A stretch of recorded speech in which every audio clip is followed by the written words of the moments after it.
సహచర మంత్రివర్గ సభ్యులు కొద్దిగా సౌండ్ పెంచి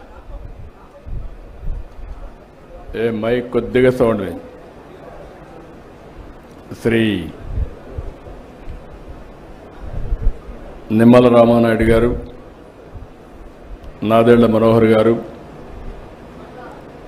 వేదిక పైన గౌరవ శాసనసభ్యులందరికీ, స్థానిక శాసనసభ్యులు బాలరాజు గారికి, ఈ కార్యక్రమానికి చేసినటువంటి పునరావాసం కోసం త్యాగాలు చేసి భూమి అంతా కూడా పోలవరానికి ఇచ్చారు. ఇచ్చి ఈరోజు మీరు చూస్తే చాలా ఇబ్బందులు పడ్డారు. ఇంత మునుపు కూడా ఒకసారి మీరు చూస్తే చాలా తక్కువ డబ్బులు ఇస్తే ఆ రోజు నేను వచ్చినప్పుడు భారీగా పెంచి ఇమ్మీడియట్గా ఆ రోజు చూస్తే 14-19లో 4,311 కోట్ల రూపాయలు మీకు చెల్లించిన ప్రభుత్వం ఆనాటి ఎన్డీఏ ప్రభుత్వం, తెలుగుదేశం అని చెప్పి కూడా నేను మీ అందరికీ విజ్ఞప్తి చేస్తున్నా. ఆ తర్వాత మీరు చూస్తే నిన్నటి వరకు 5 సంవత్సరాలు బాధితుల్ని పట్టించుకున్న సందర్భమే లేదు. మీకోసం ఆలోచించిన దాఖలాలు లేవు. కడాన మిమ్మల్ని చూస్తే చాలా బాధేస్తుంది. నేనే మీకు ఒక భరోసా ఇచ్చాను.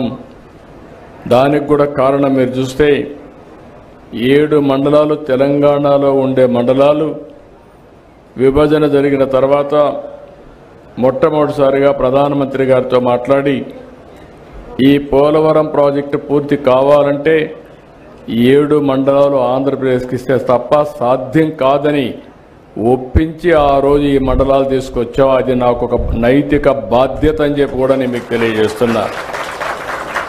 అందుకే ఎప్పుడు కూడా నేను వీలైనంత వరకు మీకు న్యాయం చేయాలి, అన్ని విధాలు ఆదుకోవాలని చెప్పి ముందుకు పోయాం. ఈరోజు కూడా ఈ ప్రభుత్వం వచ్చిన తర్వాత 828 కోట్ల రూపాయలు మీ అకౌంట్లో వేసామంటే అదే మాకుండే మీ మీద ప్రేమ, కమిట్మెంట్ అని చెప్పి కూడా నేను మీకు తెలియజేస్తున్నా. నాయకులు చాలా విషయాలు చెప్తూ ఉంటారు. ఫ్రీగా వచ్చింది కాబట్టి ఆ రోజు మీరు చూస్తే అపోజిషన్లో ఉన్నాడు కాబట్టి 10 లక్షలు ఇస్తామని అనౌన్స్ చేసి వెళ్ళిపోయాడు. ఇచ్చాడా నేను అడుగుతున్నా. 5 ఏళ్ళు ఒక పైసా ఇచ్చాడా అని అడుగుతున్నా. వరదలు వస్తే మిమ్మల్ని చూశారా అని అడుగుతున్నా. మీకు వరదలు వస్తే ఎన్టీఆర్ మెమోరియల్ ట్రస్ట్ ద్వారా కాస్తో కోస్తో డబ్బులు మొబిలైజ్ చేసి ఆ రోజు నెహ్రూ కూడా ఇక్కడే ఉన్నాడు. అందరం గ్రామం తిరిగి కొంతవరకు మిమ్మల్ని ఆదుకున్న పార్టీ ప్రభుత్వం, ఆనాటి ప్రభుత్వం పార్టీ అని చెప్పి కూడా నేను మీకు తెలియజేస్తున్నా. అయితే రేపు మళ్ళా వచ్చి మీకు చెప్పచ్చు ఏదో చేసేస్తానని. ఏమీ చేసేటి ఏమి ఉండవు. వీళ్ళకి అధికారం తప్ప మీకు అన్యాయం చేస్తే ఒక యాంగిల్ చేశాడు. పోలవరాన్ని ఏం చేశాడో మీరు చూశారు. ఎప్పుడో పూర్తి అయిపోయి ఉండాలి. ఆ రోజు తెలుగుదేశం ప్రభుత్వం కంటిన్యూ అయి ఉంటే 2020కి పోలవరం ప్రాజెక్టు పూర్తయి మీ అందరికీ పునరావాసం కూడా ఇచ్చి మీరు కూడా ఇప్పటికి సెటిల్ అయ్యేవారు. ఈరోజు అవన్నీ కూడా పూర్తిగా దెబ్బతినే పరిస్థితి వచ్చింది. పోలవరం కూడా ఖర్చులు పెరిగిపోయినాయి.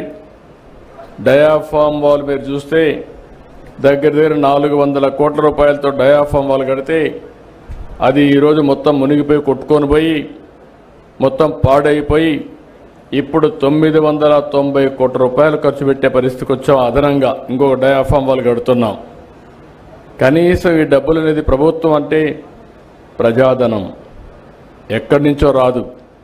ప్రజలు పన్నులు కడతారు. ప్రభుత్వం సమర్థవంతంగా ఎక్కడికక్కడ విషయాలన్నీ పరిష్కారం చేసుకుంటూ ముందుకు పోతాం. ఏ ఒక్క పైసా మేము ఖర్చు పెట్టినా అది మీకు చెందాలి. మీ డబ్బులు ప్రజల సొత్తు, మళ్ళా ప్రజల కోసమే ఖర్చు పెట్టాలి తప్ప దుర్వినియోగం చేసే హక్కు ఎవరికీ లేదని కూడా విజ్ఞప్తి చేస్తున్నా.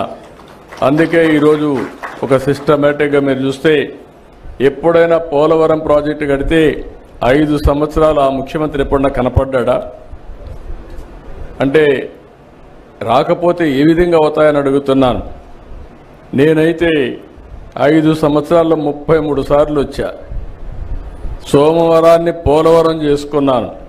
ప్రాజెక్టు పూర్తి కావాలి, దీనివల్ల రాష్ట్రం లాభం పొందాలి, నష్టపోయిన రైతాంగానికి పునరావాసం కూడా కల్పించాలి, పేదవాళ్లకు పునరావాసం కల్పించాలనే ఉద్దేశంతోనే R&R ప్యాకేజీ కానీ ఇవన్నీ ఆ రోజు తీసుకొని ముందుకు పోయాం. ఇంకొక పక్కన మీరు ఒకసారి చూస్తే ఆ రోజు మొదటి దశలో భాగంగా 49 పునరావాస కేంద్రాలు 2025కు పూర్తి అవుతాయి. ఇంకో పక్క ఆ రోజు కట్టినటువంటి ఇండ్లు కూడా మధ్యలో ఆపేస్తే దానికి కూడా రేట్లు పెరిగిపోయి అదనంగా భారం పడే పరిస్థితికి వచ్చింది. ఏదేమైనా 49 గ్రామాలు ఉన్నాయి, 17,717 పీడిఎఫ్లు ఉన్నాయి. ఇవన్నీ కూడా ఎంత తొందరగా వీలైతే అంత తొందరగా చేయడానికి ముందుకు పోతాం.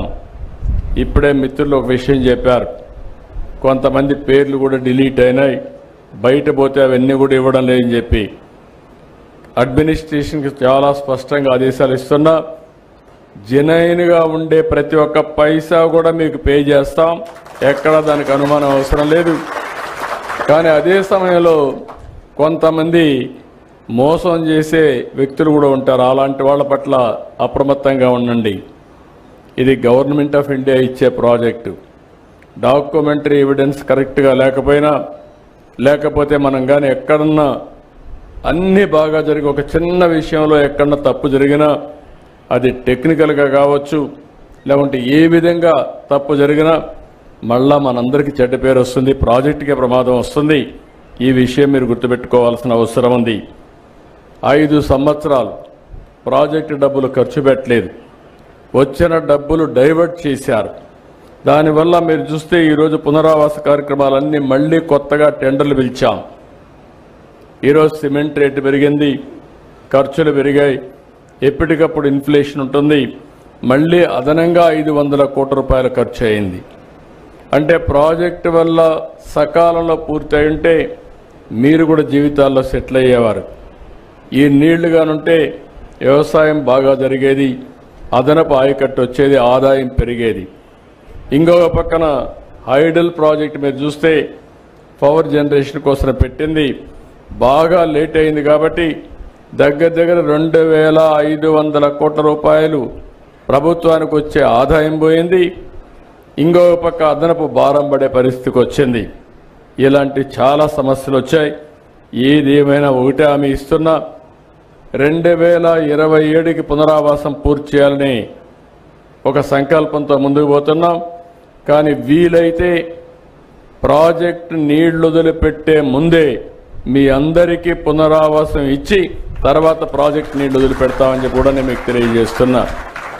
అందుకనే ఒక టార్గెట్ పెట్టుకొని 2027 డిసెంబర్కి ప్రాజెక్టు పూర్తి అయ్యుంటే 2026 డిసెంబర్కి మీ అందరికీ పునరావాసం కల్పించే కార్యక్రమానికి శ్రీకారం చుట్టమని ఆఫీసర్లందరినీ కోరుతున్నా. వాళ్ళకు కావాల్సిన స్టాఫ్ ఇస్తాం, మనుషులు ఇస్తాం. కలెక్టర్స్ ఇక్కడే ఉన్నారు, సెక్రటరీ గారు ఇక్కడే ఉన్నారు. వారికి ఒకటే ఆదేశాలు ఇస్తున్నా, ఎక్కడ కూడా ఒక్క వ్యక్తి కూడా మిస్ కావడానికి వీలు లేదు. రెండోది, ఎక్కడా ఒక్క రూపాయి కూడా దుర్వినియోగం కావడానికి వీలు లేదు. ఎవరైనా సరే పైరవికారులు కానీ దళారులు కానీ ఎలాంటి వ్యక్తులు కూడా ఇక్కడ ప్రమేయం లేకుండా చేసే బాధ్యత మీది. ఇంకొక విషయం కూడా మీరు గుర్తుపెట్టుకోవాల్సింది, వీళ్ళందరికీ పునరావాసం కల్పించిన తర్వాత కూడా మనకు ఒక బాధ్యత ఉంది. వీళ్ళకు ఆదాయం పెంచే మార్గం, వాళ్ళకు జీవన ప్రమాణాలు పెరిగేదానికి ఏమేం చేయాలనో అవన్నీ కూడా ఇవ్వాల్సిన అవసరం ఉంది. దానికి కూడా ఒక కార్యక్రమం తయారు చేయండి, అది కూడా మనం చేస్తామని చెప్పి మీ అందరికీ తెలియజేసుకుంటూ మళ్ళీ మీ అందరిని ఒకటే కోరుతున్నా, బ్రహ్మాండంగా సహకరించారు. ఇది ఒక చరిత్ర. పోలవరం ప్రాజెక్టు పెద్ద ఆంధ్రప్రదేశ్ రాష్ట్రానికే జీవనాడి. ఈ ప్రాజెక్టు పూర్తి చేసుకోగలిగితే రాష్ట్రం బాగుపడుతుంది. దానికి త్యాగం చేసిన మీకు కూడా న్యాయం చేయాల్సిన బాధ్యత ప్రభుత్వం పైన ఉందని మరొక్కసారి మీకు తెలియజేసుకుంటూ మళ్ళీ మిమ్మల్ని అందరినీ కోరుతున్నా, మీరు ఏమి ధైర్యంగా ఉండండి. మీ ప్రభుత్వం వచ్చింది, మన ప్రభుత్వం వచ్చింది, ఎన్డీఏ ప్రభుత్వం ఉంది, అన్ని న్యాయం చేసే బాధ్యత మేము తీసుకుంటామని మరొక్కసారి హామీ ఇస్తూ నేను మా ఆడబిడ్డను చూశాను, చాలా బాగా మాట్లాడింది. మనస్ఫూర్తిగా అభినందనలు. అందరూ మారిగా మాట్లాడేది నేర్చుకోవాలి. మంచిని మంచిగా మీరు చెప్తే మంచి ఇంకా ఎక్కువ జరుగుతుంది. అట్లా కాకుండా మంచి చేసిన వాళ్ళకి సహకరించకపోయినా అది తప్పే అవుతుంది. ఆ విషయం మీరు గుర్తుపెట్టుకోవాలి. కృతజ్ఞత అనేది మన సాంప్రదాయం, మన వారసత్వం కూడా. ఈరోజు మీరు చూస్తే ఏ ప్రభుత్వం కూడా 5 ఏళ్లు పరిపాలించిన ప్రభుత్వం ఒక్క పైసా ఇవ్వకపోతే వచ్చిన 9 నెలల్లో ప్రాజెక్టు కట్టడమే కాదు, పునరావాసం చేయాలి, బాధితులను ఆదుకోవాలని 828.25 కోట్లు ఎక్కడ ఒక్క పైసా అవినీతి లేకుండా, దళారీ వ్యవస్థ లేకుండా మీ అకౌంట్లో డబ్బులు వేసిన ప్రభుత్వం ఈ ప్రభుత్వం అని చెప్పి నేను మీకు తెలియజేస్తున్నా. ఇది ఎల్లప్పుడూ కూడా మీరు గుర్తుపెట్టుకోవాల్సిన అవసరం ఉంది. ఇప్పుడు దళారులు లేరు, మధ్యవర్తులు లేరు, దొంగలు లేరు, మోసాలు చేసేవాళ్ళు లేరు, మాయ మాటలు చెప్పేవాళ్ళు అసలే లేరు. చేసే పని చెప్తాం, చేసి చెప్పడమే కాకుండా చేసి చూపిస్తామని మరొక్కసారి మీ అందరికి హామీ ఇస్తూ, ఈరోజు గిరిజనులు ఉన్నారు ఇక్కడ. ఎక్కువ త్యాగం చేసింది గిరిజనులే త్యాగం చేశారు. నిన్న కూడా నేను సమీక్ష చేస్తే మైదానంలో ఉండే వాళ్ళకంటే ఎక్కువ ఆదాయం పెరిగింది నేను వచ్చిన తర్వాత. ఎవరికి పెరిగిందంటే ఈ గిరిజనులకే పెరిగింది. పాడేరు కానీ, అరకు కానీ మొత్తం కూడా అన్ని ప్రాంతాల వాళ్ళకి న్యాయం జరిగింది. మొన్నే ఒక మాట చెప్పాను, ఇండ్లు కట్టే కార్యక్రమంలో కూడా గిరిజనులందరికీ 75,000 రూపాయలు అదనంగా ఇచ్చి మీకు ఇండ్లు కట్టించే బాధ్యత తీసుకున్నాం.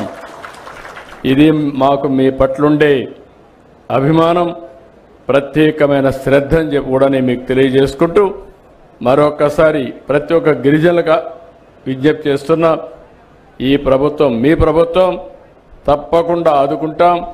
ఐటీడీఏ ప్రాజెక్టులున్నాయి. ఇంకో పక్క ఈ పోలవరం ప్రాజెక్టు పునరావాసం ఏదైతే ఉందో బాధితులు ఉన్నారో మీ మీద ప్రత్యేకమైన శ్రద్ధ పెడతామని మరీ చెప్తూ అందరికీ నమస్కారాలు, ధన్యవాదాలు. Thank you. నమస్కారం.